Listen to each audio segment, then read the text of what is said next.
Yeah, dude, you're plenty fast. I'll try to keep up with you.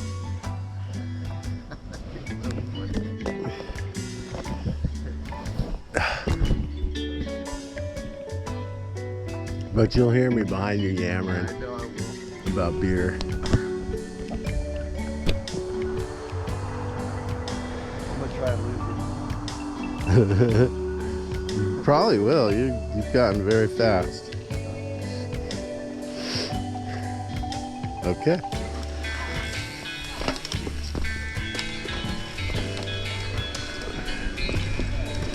Here we are at UCSC, and we're doing mailboxes today. I'm following Doug, trying to keep up. And I'm going to continue talking about beer. Although I think there's somebody behind me.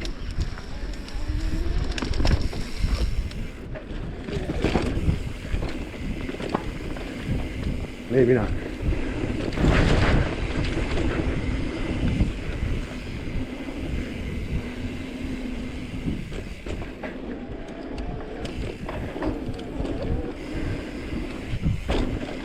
So what do we have?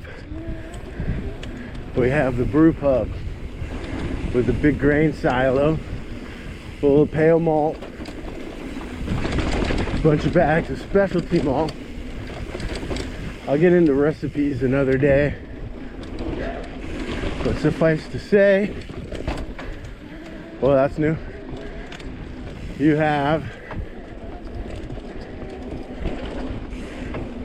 a recipe that consists of certain portions of pale malt and all the other malts, specialty malts that you're gonna need.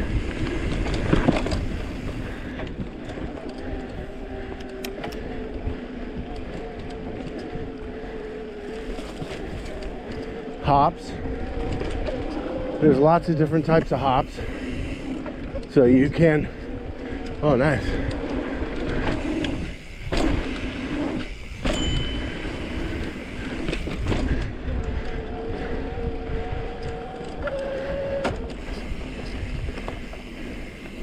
So what do you do with your malted barley now that you have it? You have created a recipe. You take your grain, allocated amount for your recipe, and you have to mill it in a mill, just a grinder. You have to do this so you break up the kernels of barley, increase the surface area. You're increasing the surface area, making it easier for the enzymes to break down the starches. So you need to grind it up.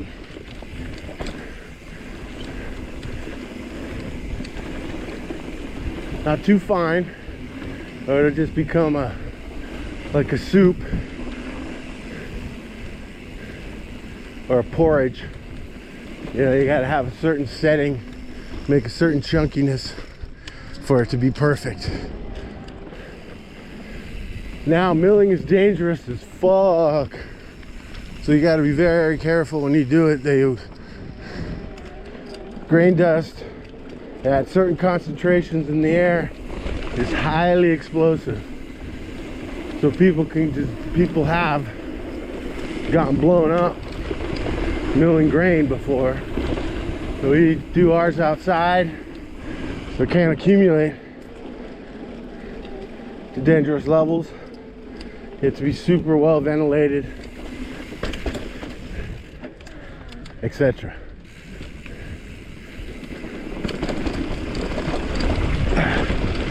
Doug's blown me away already. Gone. He'll probably wait up in a sec. But, so you take your grain mill and you mill up all the grain you're gonna use. Then you put it, the milled grain, into what's called the mash tun, T-U-N, ton. In your mash tun, you're gonna find your milled grain, and you want to pour in a certain temperature of hot water. Now, if you're smart, you do some calculations and you know the temperature and the mass of the milled grain. And whoa, oh shit, no, not today.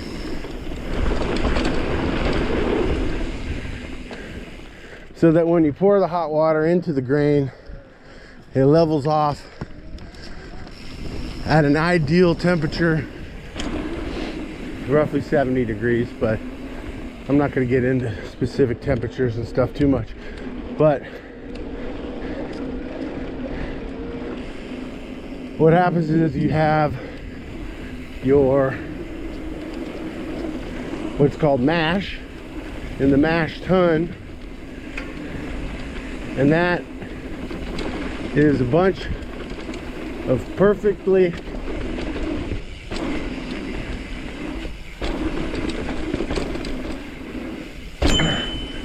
nice drop.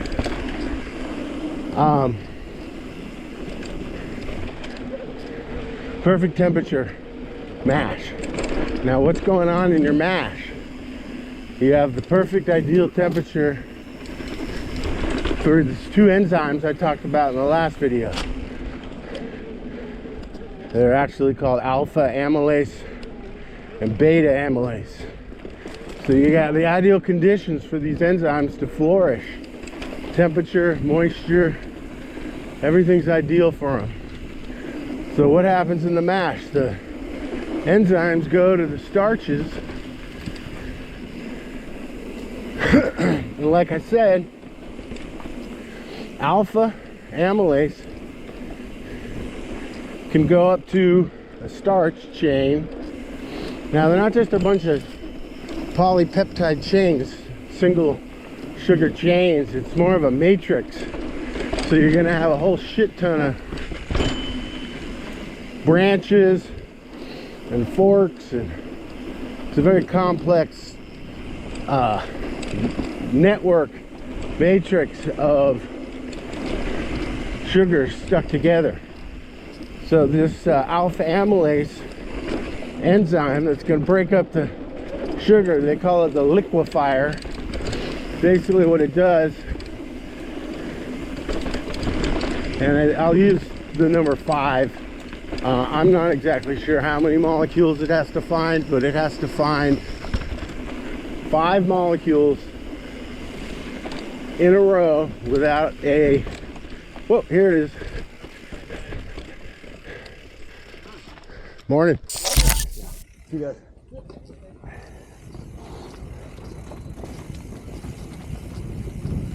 So the alpha amylase will find 5 sugars in a row, and then it goes up and connects, and it'll snip in half. Just snip it right in half, and then move on. Let go. Find 5 more in a row. Got them. Then that sort of liquefies the starches. It really breaks them up. And then the beta amylase comes in, and say there's 5 in a chain. It comes up, it connects, and then it snips the very end one off. So it leaves 4 and then goes on its merry way. That's just an example. I don't know the exact numbers, but what they're doing is snipping off the glucose molecule. Little organic chemistry lesson. 1 carbon in a sugar is a glucose. 2 carbons in a sugar is maltose. Maltose is actually 2 glucose molecules together. So just sugars are complex, but out. Basically, that's what we're looking for, is maltose and glucose, because they're fermentable. And we need fermentable sugars to make alcohol. The yeast turns the sugar into alcohol, the fermentable sugars. Some sugars are not fermentable. If there's too many chains on them, like poly chains, branches, stuff like that, it's not fermentable.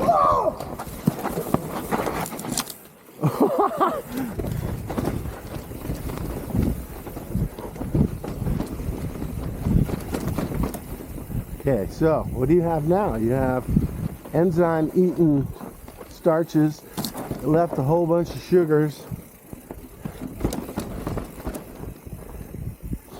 hot water, hot sugar water, what you're left with.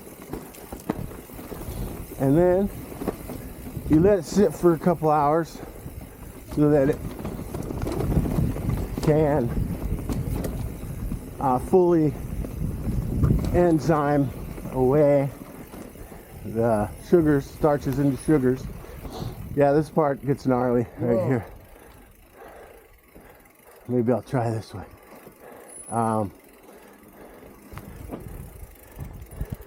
Then you do a thing called sparging, and that's where you take some hot water and put it on the mash, sort of rinse it out so that you can get all the sugars. You want all the good sugars out of the little chunk. Oh yeah, that was fucking badass. That was gnarly, huh? Woohoo! Whoa.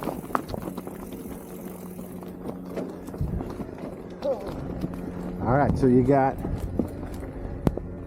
mash tun full of sugars, fermentable sugars.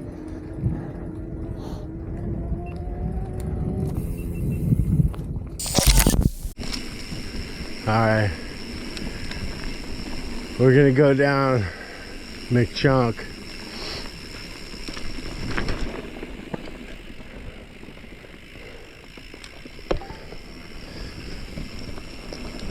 This gets pretty chunky here on McChunk.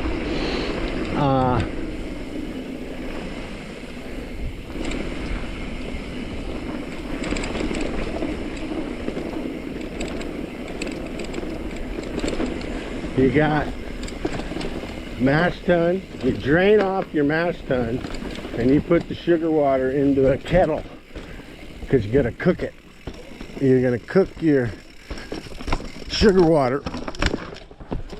Oh shit, off track. Go for it. Fuck.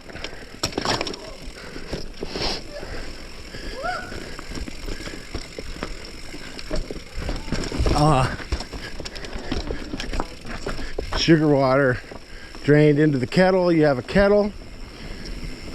You sparge your mash with a little hot water. Rinse out all the sugars. You got all the sugars. You're good. Put them all in a kettle.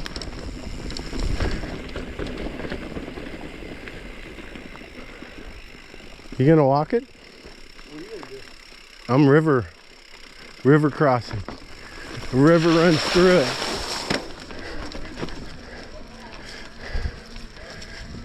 Whoa, look at you. That's gnarly. But you're not wet.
Yeah, right down there.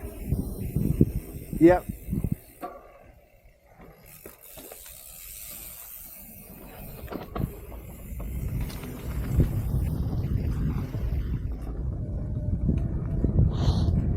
Alright, so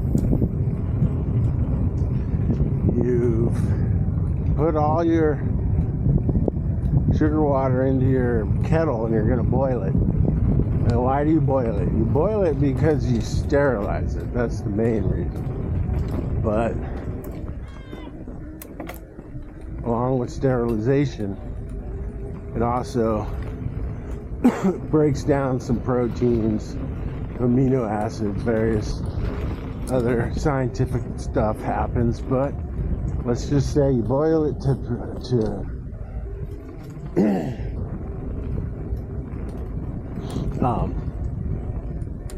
kill all the bacteria, sterilize it.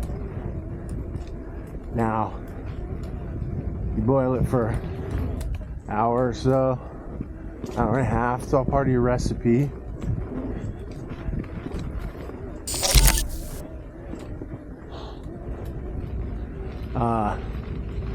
This is where you add what are called the bittering hops. Bittering hops. Bittering hops are a special kind of hop that has bittering compound. I think it's alkaloid, but it's a bittering compound that only comes out if the hop itself is boiled for X amount of time. So you're gonna throw your bittering hops in. You gotta bitter your beer. It won't taste like beer. So bittering is a very important component. They measured in international bittering units, IBU. You see that sometimes at breweries where they list the IBUs at like 50, something very high, an IPA, something like that. International bitterness units. IBU, and you get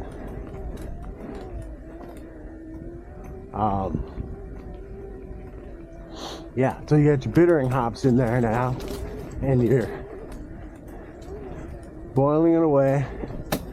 And then what this mixture at this point is called wort, W-O-R-T, wort. And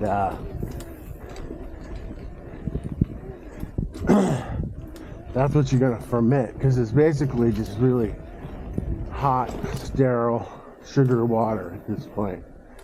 So what do? You're done boiling it, you put in your bittering hops, you have your wort, you boiled it in the kettle. Next thing you do is you gotta run it through a heat exchanger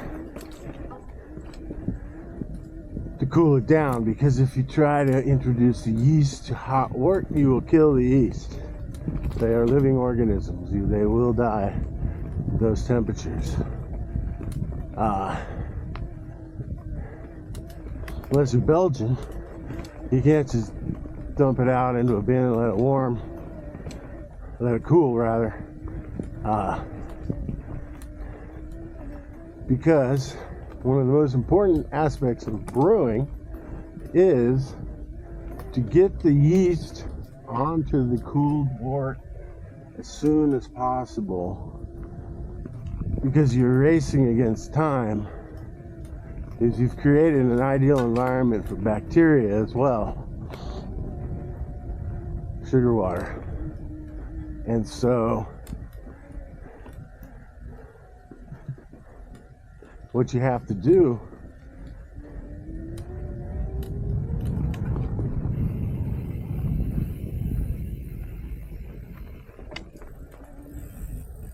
this one here says no bikes, but it's the only way there.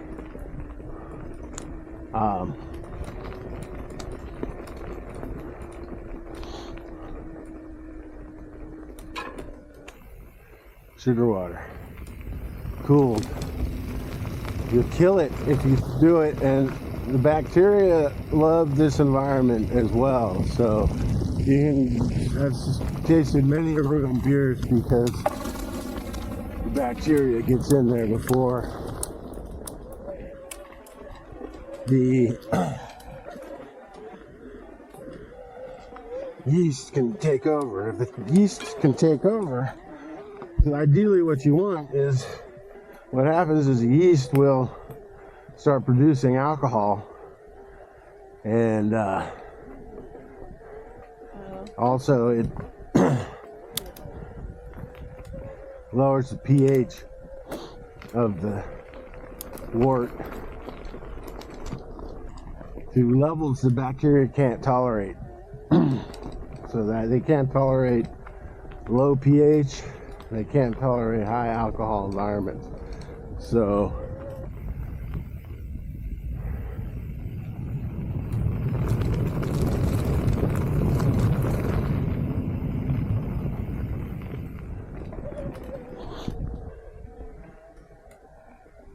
you have to go through a heat exchanger. Heat exchanger is a series of plates, thin plates, that force the liquid through.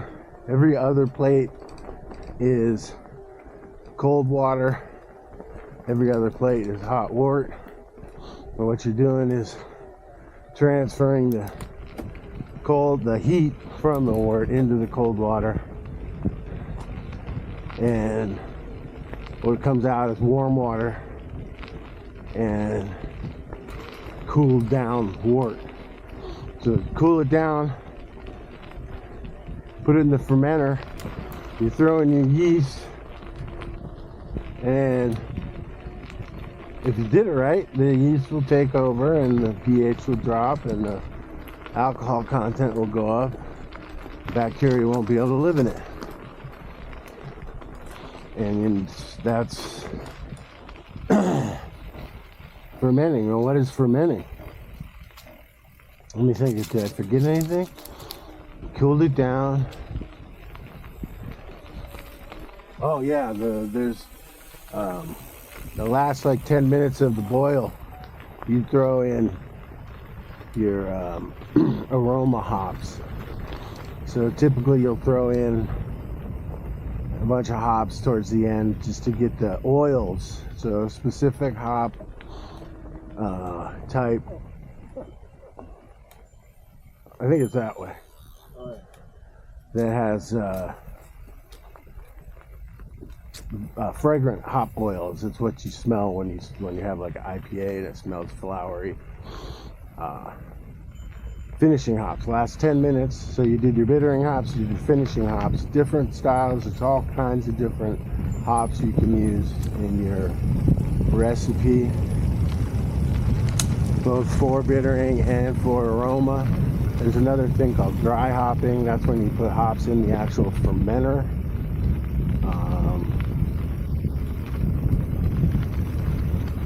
That's a whole nother story I can tell. But, whoa. Yeah, we definitely went the wrong way.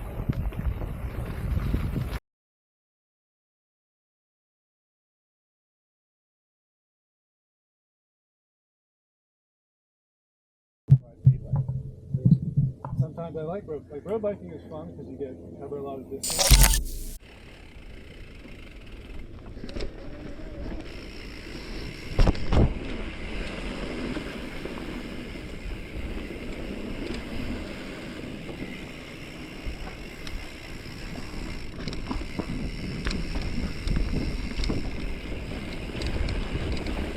Here's where fermentation is happening in the fermenter.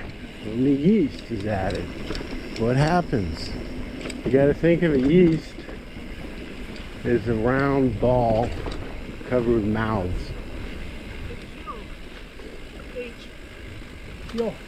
So there's this round ball and it's got mouths all around it, and the mouths can fit a glucose molecule through there.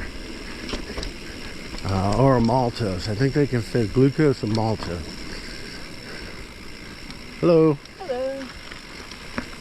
And so that means they're a fermentable sugar, because if they can fit into the hole, the little mouth hole on the yeast, then it's fermentable.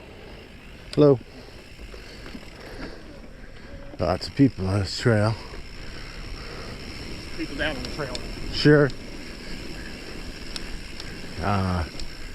Fermentable sugars. There's a guy, he crashed on their way up. He's still here apparently. Yeah. Morning. Morning. Yeah, he was there on the way up. Oh. We gotta carry him out. Morning.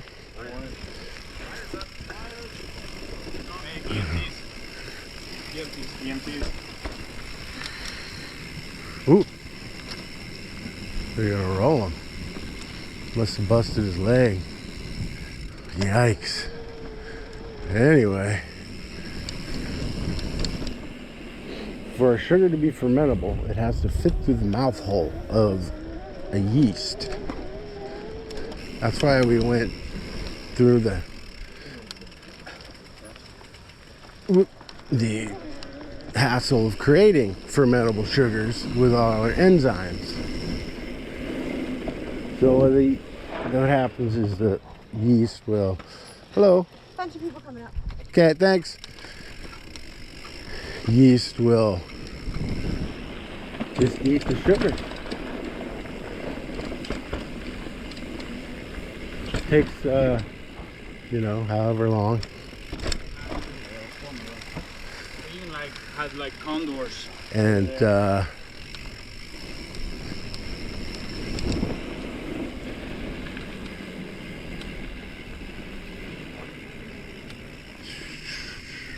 oh, right on, thanks.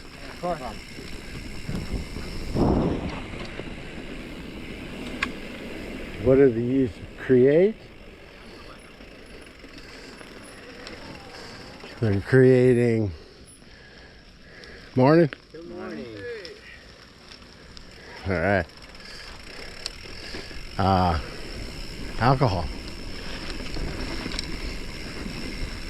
The byproduct of fermentation. CO2 and alcohol.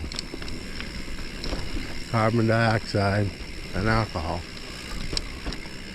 So you get your alcohol from your beer.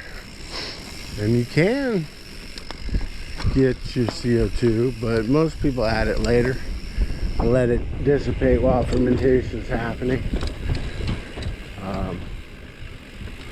If you're doing like a beer where you're fermenting it in the bottle, that is carbonating itself, which is cool.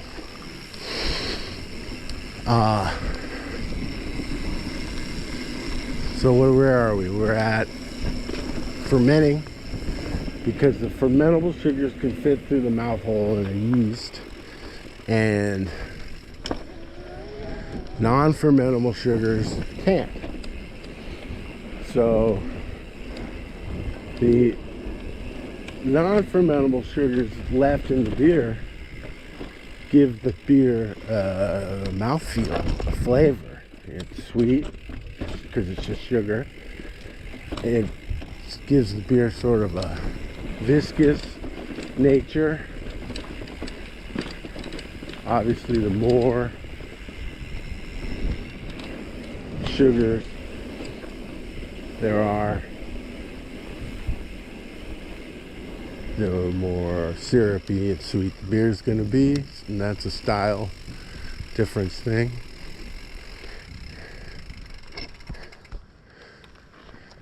All right, shall we? We shall. You want to go first? Okay. Try to keep up. I will. Woo.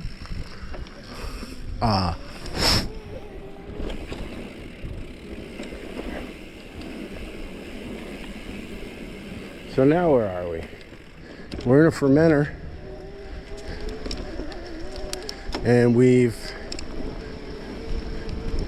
have the yeast eat the sugars that are fermentable and leave the ones that aren't.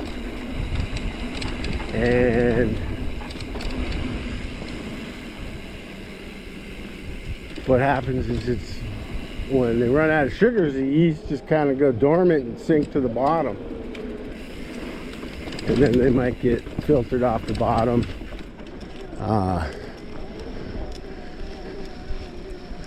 Whatever method's used, it varies between the breweries because there's different fermenter styles and fermenter types. We had open fermenters, not closed, so we would siphon the beer off into a clarifying tank, let it sit at ideal temperature for a week or two while the beer is clarifying. Further yeast sinks to the bottom, makes the beer so you don't have to filter it. We also added something that's called isinglass. It's an old homebrewer trick, but I utilized it at the brewery, not realizing that that made the beer not vegan. Because isinglass is made out of fish guts, and it's a gooey molecule that you throw in there. Hello? They're stopped right there. Oh, okay. Hello, I'm gonna pass you on your left. It's all right, yeah. And it's a gooey molecule that the yeast all attach itself to it, and then it gets heavy and sinks. And it's a good way to clarify beer. Isinglass.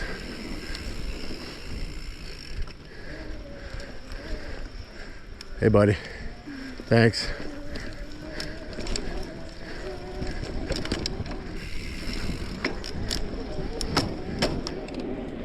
So you let it sit for a bit.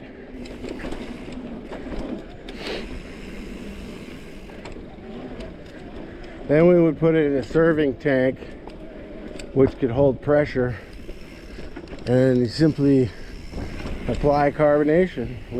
That's how we carbonated the stuff. But then you, after it's fermented, it's very expensive to do a CO2 capture and then recycle, reuse the CO2, so you basically don't. But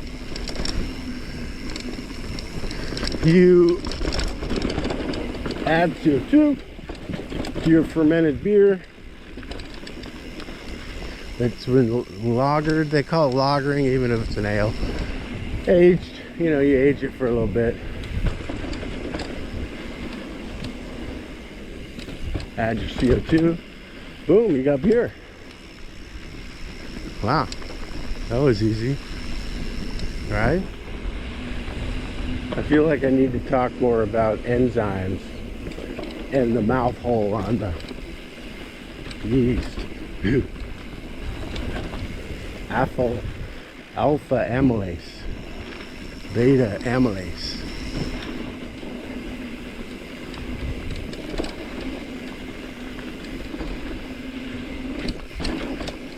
Now, starch. Some breweries, like Coors and Budweiser, don't use 100% barley as a source of their starch. They use what's called adjunct. So we don't have the German beer purity law here in America, so you're allowed to use brewing adjuncts.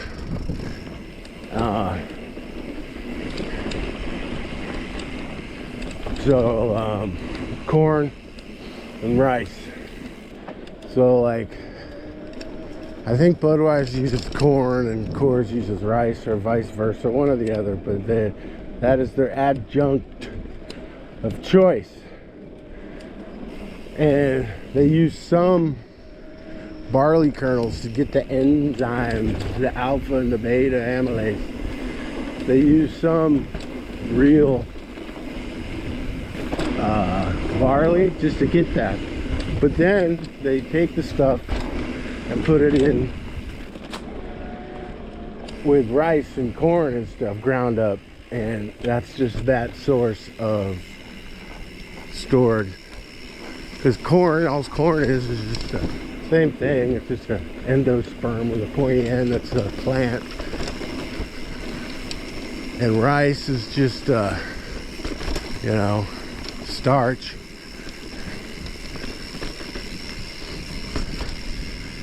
They're both pointy ends though, right? So I guess my whole theory is out the window there. But it's called adjunct. So makes the beer lighter because the sugars are mostly fermentable when you use those types of things. So there's not a whole lot of substance to Budweiser and Coors. They're very light bodied, light texture, no mouthfeel. The other thing I'm not really into is filtering, because filtering just, you get a certain micron size filter and it filters out good stuff too. There's various compounds that add to the flavor of the beer. 1, 2, there's a very subtle compound. You can have a molecule, literally one molecule in your beer, and you can taste it. Some of this stuff is super what's the word, yeah, we have a very, very low tolerance for it. You can taste it anyway, and that's why a lot of off flavors in beer happen. Oh, my thumb went numb.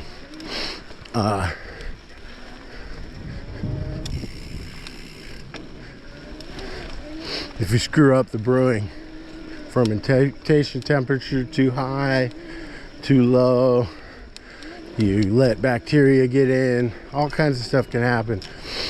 And what happens is the yeast, if the temperature is wrong, the yeast start flipping out and they start producing all these weird compounds and ketones and aldehydes and complex molecules that you only need a couple, 2, 3 molecules on your tongue and you can taste it.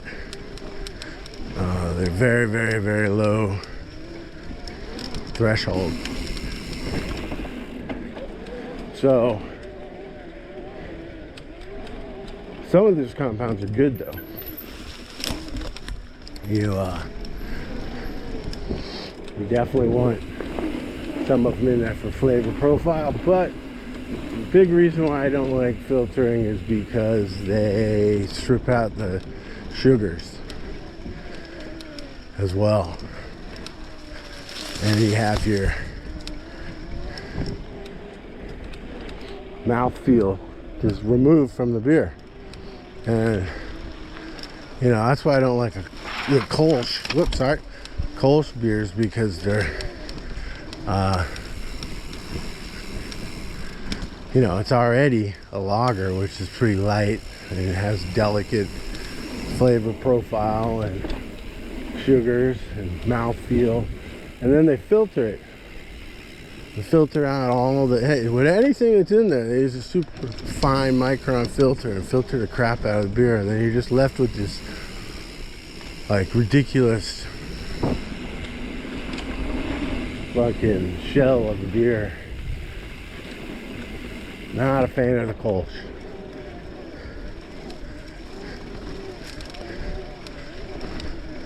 But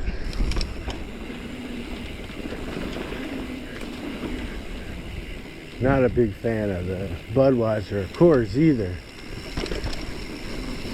They have their time and place. If it's really hot out and they're golfing or something, you don't want to be drinking a bunch of microbrews and be hammered by the 9th hole and giving up. But there's also like Trumer Pils is good for that too. So I'd rather be drinking Trumer Pilsner than a Bud or Coors out on the course, to be honest. Or any Pilsner. Speaking of Pilsners, that's the hardest beer to make. I could get into the details as to why, but suffice to say, Pilsner, it's a type of a lager, but Pilsner is the hardest beer to make. So what you do is, morning. You're going to a new brewery. You want to check out their brewing skills. If they offer a Pilsner, always start with that. Couple reasons. One, it's the lightest beer, the lightest alcohol, and you don't want to jump right into the heavy flavors, but it's a great way to determine their brewing skills. Because if they can't brew a Pilsner, then they probably might get by with the other stuff, but they're the hardest. The Pilsner's good, everything else is going to be good. So that's definitely something you got to do. Try the Pilsner first. Alright, I probably forgot some stuff. I'll update if I did. Next ride tomorrow.